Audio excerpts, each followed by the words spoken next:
Hace 20 días era de 1.179,15. Trasladado a la atención hospitalaria, hoy hay 796 personas ingresadas en planta. En la última comparecencia eran 324. Y en las UCI hay 137 personas, cuando entonces eran 105. Y debemos de volver a advertir sobre el mayor impacto entre las personas no vacunadas. El riesgo de hospitalización entre las personas vacunadas es 8 veces mayor que entre las vacunadas. Y si hablamos de los ingresos en las UCI, el riesgo se incrementa por 12. Ante la manifiesta rapidísima irrupción de Ómicron y la presión creciente que estaba sufriendo todo el sistema asistencial, en el transcurso de una semana hemos tenido que actualizar y adecuar la estrategia. Lo explicamos en la rueda de prensa del 28 de diciembre. El escenario era el siguiente. Una variante que, además de ser muy contagiosa, se desarrolla a una velocidad vertiginosa, genera antes síntomas y hace que el huésped contagie antes. Sus efectos son mucho más leves y el porcentaje de personas contagiadas que finalmente llega al hospital es mucho menor en términos relativos, teniendo en cuenta también, además, el gran índice de personas vacunadas con que contamos en Euskadi. Pero en números relativos puede ser así, pero si hablamos en números absolutos ya han visto cuál es la situación. Por ello, la adecuación realizada perseguía 3 objetivos: ganar en rapidez diagnóstica, aligerar la carga de trabajo de la atención primaria, centrar los esfuerzos de los equipos de rastreo en los colectivos más vulnerables. En concreto, las medidas adoptadas fueron aumentar el uso de pruebas de antígeno para el rastreo, que ofrece resultados con muchísima mayor rapidez, lo que se requiere en una transmisión comunitaria como la que Ómicron ha provocado. Habilitar lugares intermedios para la realización de la mayoría de esas pruebas, combinando cercanía a los laboratorios al tiempo que mejorando la accesibilidad para la población, buscando aumentar la rapidez en la comunicación del resultado. Ampliar los canales de comunicación con la puesta en marcha de nuevos formularios web para comunicarse con el sistema sanitario y recibir resultados e instrucciones como complemento a las vías telefónica y presencial que se han mantenido. Mantener los protocolos rastreos intensivos con PCR y seguimiento para colectivos vulnerables, esto es, personas mayores, embarazadas, personas con inmunodepresión y personas no vacunadas. En este momento, y dada la velocidad con la que se propaga Ómicron, seguimos revisando, como venimos haciéndolo a lo largo de la pandemia, todos los protocolos. Y en breve haremos una nueva actualización. Lo que sí les podemos anunciar hoy, porque entra ya en funcionamiento, es una modificación que tiene que ver con las pruebas de antígeno de venta en las farmacias, para ganar en efectividad a la vista de la experiencia de las últimas semanas. Hasta ahora, a quien daba positivo en una prueba antigénica comprada en farmacia, le indicábamos que informara al sistema sanitario a través de un formulario sobre farmacia de la web. A partir de ahora, toda persona que dé positivo en una prueba de farmacia debe aislarse en casa por la altísima probabilidad de padecer COVID. Y si se es persona de riesgo o se desarrollan síntomas, por supuesto, sean atendidas por atención primaria y por la red de rastreo, contactando preferentemente a través del formulario vía web. Para aquellas personas que precisen de una baja laboral, Osakidetza procederá a verificar el resultado previo a gestionar la misma. Por lo tanto, si se da positivo en un test de farmacia, se debe permanecer en casa. Si hay síntomas, ponerse en contacto con el centro de salud y, si se precisa confirmación para gestionar una baja, se debe rellenar el formulario de la web sobre test de farmacia para confirmar ese positivo y gestionar automáticamente la baja laboral. Como saben, también hemos solicitado la colaboración de personal de medicina y enfermería jubilado para ayudar en labores de lucha contra la COVID.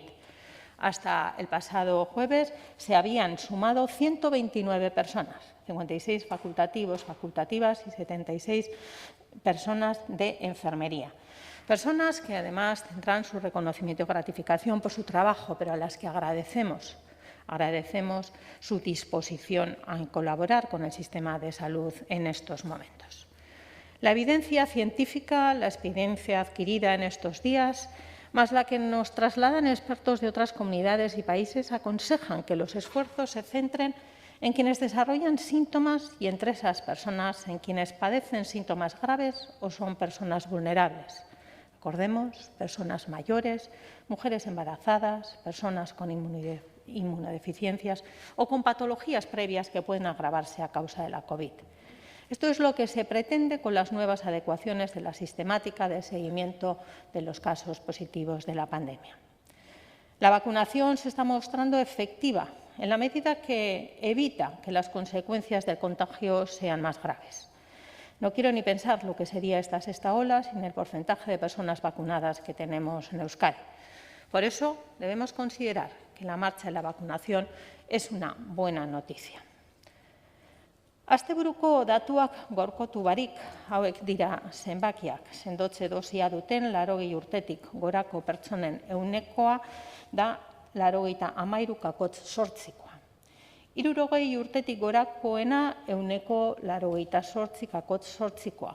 Eta 40 urtetik gorakoena 60,6%an kokatzen da. Joan den astean, 55 urtetik gorakoen zitazioa hasi zen. Aste honetan, 40 urtetik gorakoekin arituko gara. Eta lehen dosia jaso duten 12 urtetik beherakoak 41,8% dira. Hauei, azken 28 egunetan kutsatuak izan diren eta txertoa jasotzeko aste batzuk itxaron behar duten 10.000 adingabeak gehituz gero, 5-12 urte bitarteko ikasleen ia 50% ikasturtea babes mailaren batekin hasi du gaur. Ez dute ikastetxera joan behar COVID-19arekin bateragarria diren sintomak dituzten pertsonek, guztiok ondo dakigunez, izan ikasle, irakasle edo bestelako langileak, ez da COVID-19aren diagnostikoagatik isolatuta daudenak edo etzeko berrogeialdian daudenak ere. Kasu hauetan, froga diagnostikoa eskatzen berariazko inprimakia bete beharko dute etxetik, Osasun Sailaren webgunea eskuragarri dagoena, eta ondoren hitzordua jasoko dute SMS bidez, isolamendu jarraibideekin batera, gainontzeko herritarrok egiten dugun bezala. Baliabide telematikoak erabili ezin dituzten familiek soilik deituko dute osasun zentrora susmoaren berri emateko eta froga bat eskatzeko. Eta eskoletan, agerraldi bat izan ezkero, hau da, ikastetxean lotura epidemiologikoa duten 3 kasu edo ikasgela batean foku ezagunik ez duten 3 kasu izan ezkero, irakaskuntza jarduerak normaltasunez jarraituko du. Eta prebentzio eta higiene neurriak zorroztuko dira hezkuntza etapetan, haurrezkuntza, lehen hezkuntza, DBH edo batxilergoa. Kontrolik gabeko agerraldia badira, lurralde jakin batean adin segmenturako espero zena baino kopuru handiagoa bada, Osakidetzaren zerbitzuek arriskuaren eta neurrien beharrezko eskalatzearen ebaluazioa egingo dute. Por lo tanto, en función del nuevo protocolo, ante la presencia de síntomas en un escolar, este debe quedarse en casa y rellenar el formulario de síntomas que se encuentra en el apartado Cómo actúo de euskadi.eus. Si no tienen capacidad de utilizar medios telemáticos, podrán llamar al centro de salud, pero la vía preferente debe ser la web para garantizar una mayor agilidad en las citaciones. Y si hay algún caso COVID en el aula, el resto de los y las menores deben seguir acudiendo a clase y cumplir las medidas de prevención. No habiendo síntomas, no debe quedarse en casa y, salvo indicación expresa, no se les hará pruebas diagnósticas. Si hay más casos y en función de la situación epidemiológica y de la oportunidad, la red de vigilancia y rastreo valorará la realización de intervenciones adicionales en los centros. Por último, recordar que no debemos engañarnos por la menor gravedad de la variante Ómicron. Son muchas las personas que siguen enfermando gravemente y que acaban ingresando en un hospital o requiriendo de los servicios de nuestras unidades de cuidados intensivos. Eta gaurkoagatik, hau da nik esateko nizkizuenak eta zuen esanetara gelditzen naiz. Eskerrik asko.